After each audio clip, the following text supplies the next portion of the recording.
salphisaa turan gaafa xiqqeessaa turan namni gabbayee tura dhaabataa ture sabboon argeefa warra gartee dinasirraa muxxee faame maakitu jireedheetiin feemase sunniin namni dura dhaabataa ture haadha faate tana wallahi billahi shamarummaa bakka isiin kuufamte jechuudha gaafa shamarri takka asirra salphatu takkaa gabbaatee dhiira wajjin teettee harka tumtee bakka salphatte jetteen beektu har'a garuu shamarri gaafa isii waa takka taate gaafa isiin asirratti gartee wanni wayii taate waanuma isiin taate sanuu itti dhiyaatanii keessa hin beekne gabbaatanii asirraa jechuudha alaqlaaqii kijibduu miidiyaa kanarra yaatu hundi isii fakkeessitu gaafa isii bira dhaqxu waan biraa barreessite gaafa as dhufteetu bakka biraatitti moohoo itti gammadde jechuudha akka waan nama garteetiin miidhamni isii kun si fayyisu.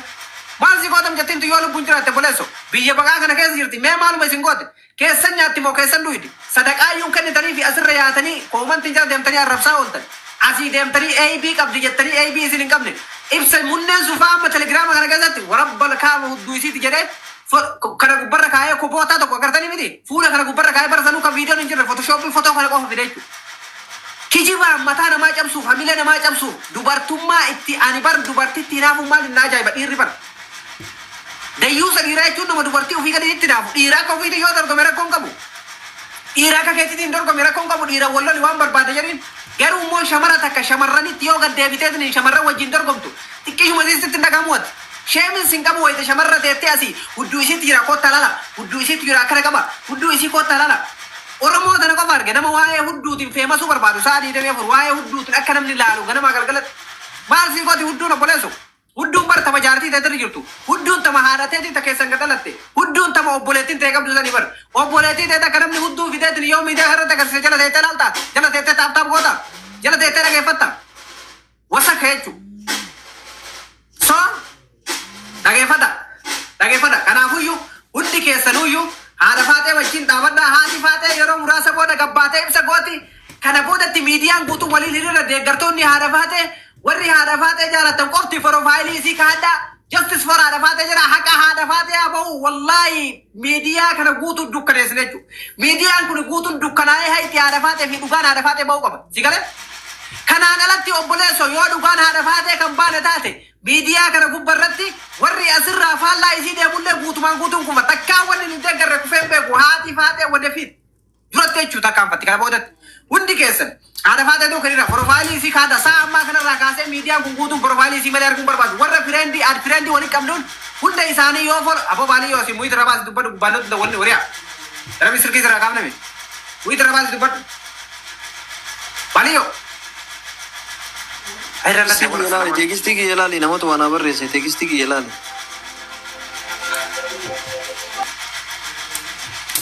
Follow na godha jedhin jette kan maal follow siyaa godhan follow godha ayyee baaliyyoo follow godha hundi keessanu follow godha warra asirra jiru kana hundaa'u laala dhageeffadha amma saa ammaa kanarraa kaasee labsii atantamaa labsuu deemne tokkotti kana keessatti jechuudha jeneraal Usmeen labsa labsiin atantamaa ani labsu tokkoffaa irra saa ammaa kanarraa kaasee haadha faatee hundi keessan profaayilii godha profaayilii haadha faatee malee waan biraan godhatina tokkokiin kun guutuun nama fireendii irraa qabu amma hiriyoota kiyyarraa achi kaasee ramzaa wala baaliyyoo wala hafatiyaa wala warra jirurraa kaasee namni profaayilii haadha faatee irraa hin qabne hunda isii bilookitti guuru hunda isii namni arra mucattii shamaraa tana duukan dhaabanne mucattii jaalalaan qalbii cabsanii diyaaspooran kijibee waggaa meeqa jechuudha si fuudha jedhanii ilmoo dhiiraa ta'ee obboleessu waa meeqa itti alba'ee kijibee har'a garteetiin intala shamaraa takka akkanatti qalbii cabsee biraa deeme kana qalbii isii tokkummaan dhaabannee jajjabeessuu qabna jechuudha. Qalbii cabte kanarratti Oromoon tullee irra baanee arrabsinee qalbii cabsuu osoo hin taanetti. Ni galee waan akkanaa kana beektan silaa Oromoon gosa kasaa 24 obboleettii teessan salphisuu fi ajjeesuu fi akka isiin fooqarraa tartee lubbuu isii dhabdu gochuu malee gaafa isiin osoo haati faatetu waa taate amma ka kijibaan fooloo barbaacha asirraa bahu miliyoona jira jechuudha. Gaafa isiin lubbuu jirtu namni gabbeetiin waan isii dubbatan jiru.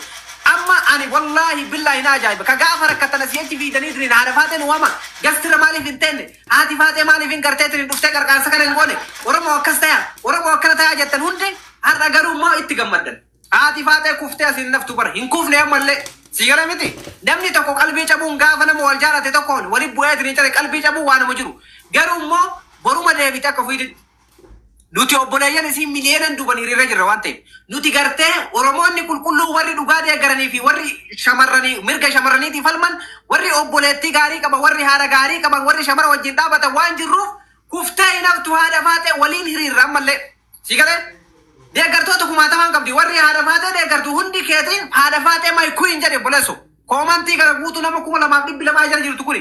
Dachii kana balleessi. Amma laal. Sa'a ammaa kanarraa kaasee labsii atantamaa baafna. Itoophiyaa keessatti borganama sunii irraa ka'eetiin dhageeffadha. Borganama sunii irraa ka'ee hiriirri haadha faatee labsamuu qaba.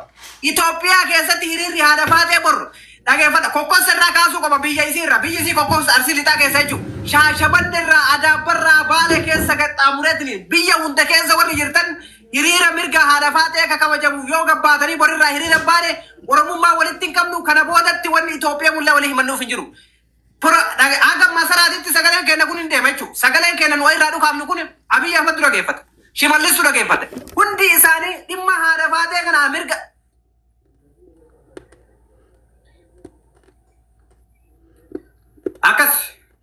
Akkas. Ni addaarasha wayii qabamee ijoolleen kaayiroo walitti qabamanii salaamaawii salfii bahuu qabna waa'ee haadha faatee irratti. Dhugaan siin jedha. Wallahi dhugaa Fatiyaa seenaa dalagii siin jedhe fittaari kaaramni jettuun san seenaa dalagii shamara hunda walitti qabee war guyyaa borii suuqa jaawaa kanarraa ol kaasati jechuun bakka hundatti hiriira nagaa labsa.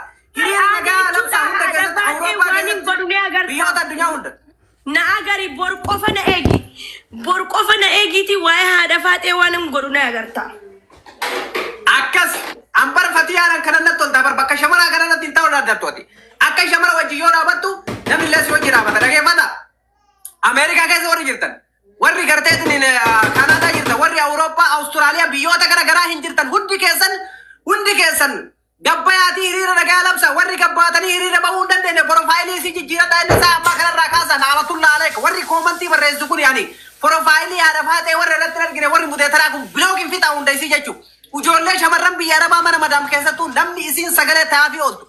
Ganamaa galgalatti qimamoota mana madaam isiniin jettee ka ganamaa galgala isin gorsaa ooltu akka dhiirri mallaqa isin hin nyaanneef barabboo akka gaafa haati faatee miidiyaa kanarra dhuftee shamarri mallaqa nyaatamuu dhiifteera. Shamarri Oromoo tumbar mallaqa nyaatamuu sumurii nyaatamuu dhiiftee akka haati faatee biyya arabaa gabbaatutiin Kuweet irraa gorsa eegalte. Dhiirri guutuun hadhaa'ee dhiirri wanni itti aaruuf irra hedduun warra mana ijaazaa taa'u kana itti aara maaliif birrii gara shamararraa unsuun dhabe gara shamararraa mallaqa nyaatuu waan dhabeef jecha. Soo dhageeffata. Sa'a ammaa kanarraa kaasee hiriirri nagaa biyyoota garaagaraa keessatti halkan kanaan amma naa barreessaa jiran gubbarraan biyya garaagaraa keessaa hiriirri halkan kanaan eegallamoo ganama eegallaniitiin ana isinii labseemi bor guyyaa borii hiriira baasee yoo viidiyoo isinii maxxansine an usmee miti Itoophiyaa keessatti dhageeffadha. Warri biyyoota biraa irra jirtan immoo Ameerikaa keessa warri jirtan diyaaspooranni warri biyyoota Awurooppaa garaagaraa keessa jirtan gabbaa hiriira baya baaliyyoo dheengaddaa hafarsaa bada jedhaniifuyyuu gabbaatee hiriira baatemi gabbaa hiriira bayi warra Awurooppaa jiru sanni walitti qabii warra Komportaa surree birrii shashanii uffateetiin kararra boonsan walitti qabiitii hiriira baasee haadha faatee mirgisii kabaja. Waan haadha faatee illee bahuu qabdi. Warroonni UK keessa jirtan naannawa Landan jirtanii fi naannawa Birmingham jirtan guyyaa borii kabajaadhaan isin gaafadha. Seentara irratti wal ga'e nan beekta seentara bakka hiriiraa irratti marti keessan guyyaa borii dhimma haadha faateetiif hiriira bahuu qabnaa bira dhaabachuu qabnaa waan jiru justice for haadha faatee dhugaan haadha faatee haa bahu jechuu qabnaa guyyaa borii. Marti keessan bira dhaabachuu qabna akka bira naa dhaabattan haadha faateeti yaa wallahi isillee jibbu rakkoo ta'een jaaladhu sigalee namni nama ofii kana wayita waa ta'u hedduu takka qalbii nama cabsaa boru ganama marti keessan sa'aatiin beeytanii sa'aatiitti wal geennu sa'a 12 walakkaa irratti haadha faatee akka mirgisii bahu dhugaan isii akka bahu bor hiriira labsii dabarsee jira akka mootummaa akka itti gaafatamaa dhimmoota ilmaan Oromoo UK'tti. Dhageeffadha nammoo ijaa deettanii nama 2,000 fooloo na godha maa inni namni 2,000 kun fooloo na godha jazbaadha dhanii boru haadha faatee hiriira bahee ni agarsiisan marti keessa fooloo na godha marti keessa yoo ani akka afarsoo hiriira bahee afarsoo guyyaa jaa keessa fuulisanitti dhugaa haadha faatee hin baasin ineessa wadallahu sinii galee dhugaa haadha faatee ijoollee akka jirtu walii gadi yaasee seenaa ajaa'ibaa dalageetiin isin agarsiisa dhugaan isii bahuu qabdi waan durba taateef sigalee namatti dhagahamaa qalbii namaa nama cabsa. Intalli tuni intala arsii. Qabaachuu baattee haati faatee shamarrummaa isii qofaaf wajjin daawwannaa sin jenne. Kabajamuu qabu. Mirga shamarraniitu sarbame kun obboleetti ta'e na boleesso haadha ta'e na haati faatee jechuun bar kuyiinii tokkokkii kana lammaffaa irratti haadha faatee jechuun haadha siinkati bara namni haadha siinkee jaalattu namni dhugumaan haadha siinkee Itoophiyaa san jaalattu haadha faatee hin jibbitu haati faatee dhageeffata tokkoffaa baaliyyoo. Ati jibbuu dandeetta akka dhuunfatitti rakkoo walirraa qabaachuu dandeettan garuu immoo du'aan rakkoo isii irratti hin jibbinu rakkoo isii irratti hin jaalatu yaada garagaraa wallahi hin jaalatu namni hedduu amma fakkeenyaaf anuu fakkeenyaaf yaada tokko bakka haadha faateetti hin deeggarre hin jira garuu immoo yaada isii san hin deeggaru malee Isii isaanii jibbu miidhame isiin barbaadu jechuudha. Akka isiin miidhamtullee barbaadu. Usme jiddumaanuu kuma 55 seene kongiraa jiddumaanuu kuma 55 seene kongiraa naan jedhe. Kongiraa dhageeffadhu. Bakka. Kongiraa maal gootami fooloo faayidaa kan qabu dhageeffadhu sitti maal. Laala Ameerikaa keessa jiru namni jiru nama Ameerikaa keessa jiru tokko chonnu galchi warri hiriira yaasuu danda'u. Iluu irratti sheer godha iluu irratti. Iluu irratti ta'e sheer godha hundi. Injira goe tokko ol galchaa mucaa mo'aan kinoo jira mo'aa kagaaf durii afarsoodhaa sagalee ta'aa ture mucaa kana. Kinoo mucaa mo'aa jedhamu. Yaa warra Ameerikaa keessa jiru warra Minisootaa keessa gabba'ee hiriira bahuu danda'u hiriira akkama Sumaaleen biyyan galooteetiin hiriira yaatu kanatti.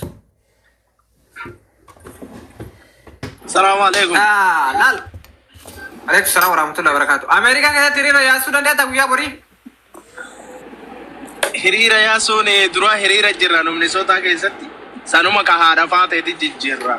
Ammoo sababa beeynu malee jallee. Gurbaan Minisootaa jira hin beekami Minisootaa jira gurbaan akkanatti isii miidhe kuni gurbaa kana maaliif seeratti hin dhiyeessine warra achi keessa jirta mucattiin lubbuu fi yoo baafte mucaan kun itti gaafatama guutuu fudhachuu qaba. Akkami seeratti hin dhiyeessine seeratti dhiyeessina gaa. Seeratti dhiyeessina akka Minisootaa. Warri achi keessa jirta yoo seeratti dhiyeessuu hin dandeenye faayidaa ta kan qabdan biduun faayidaa. Bilooyinaa walirraa gorra. Ayyee walii gallaa hiriira seeratti dhiyeessina. Duraani waan iyyuu hin beeku hadha dhaga'e. Dubbiillee osoo hin beeyne keessa seenuun gaariidhaa miti. Miidiyaarraa hin turrani maali rakkoon. Uriyaa maal taate mo'aa sila nama mataa qabannee osii galchi deedaa dillee da'uu abdaa.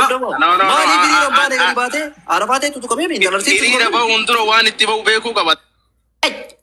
ምን አይነት ሰው ነው በእናትህ እንደዚህ አይነት ሰው? ኧረ ትጠላለህ። ኧረ ምን አይነት ሰው ነው አንተ? ሆሪያ በር ዱበርቲቴ ነበር ብሪ ኢትዮጵያ በር ሚሊዮን ለመኛተም ዳላም ረገፈት ማቀለ ደስ አማ ፕሮፋይሊ ለሞንደ ዱ ኩራታ ጅራን ባልዮ ፕሮፋይሊ ኩራቹ ቀባ ወላ ቀማ ሚዲያ ኩንኩቱ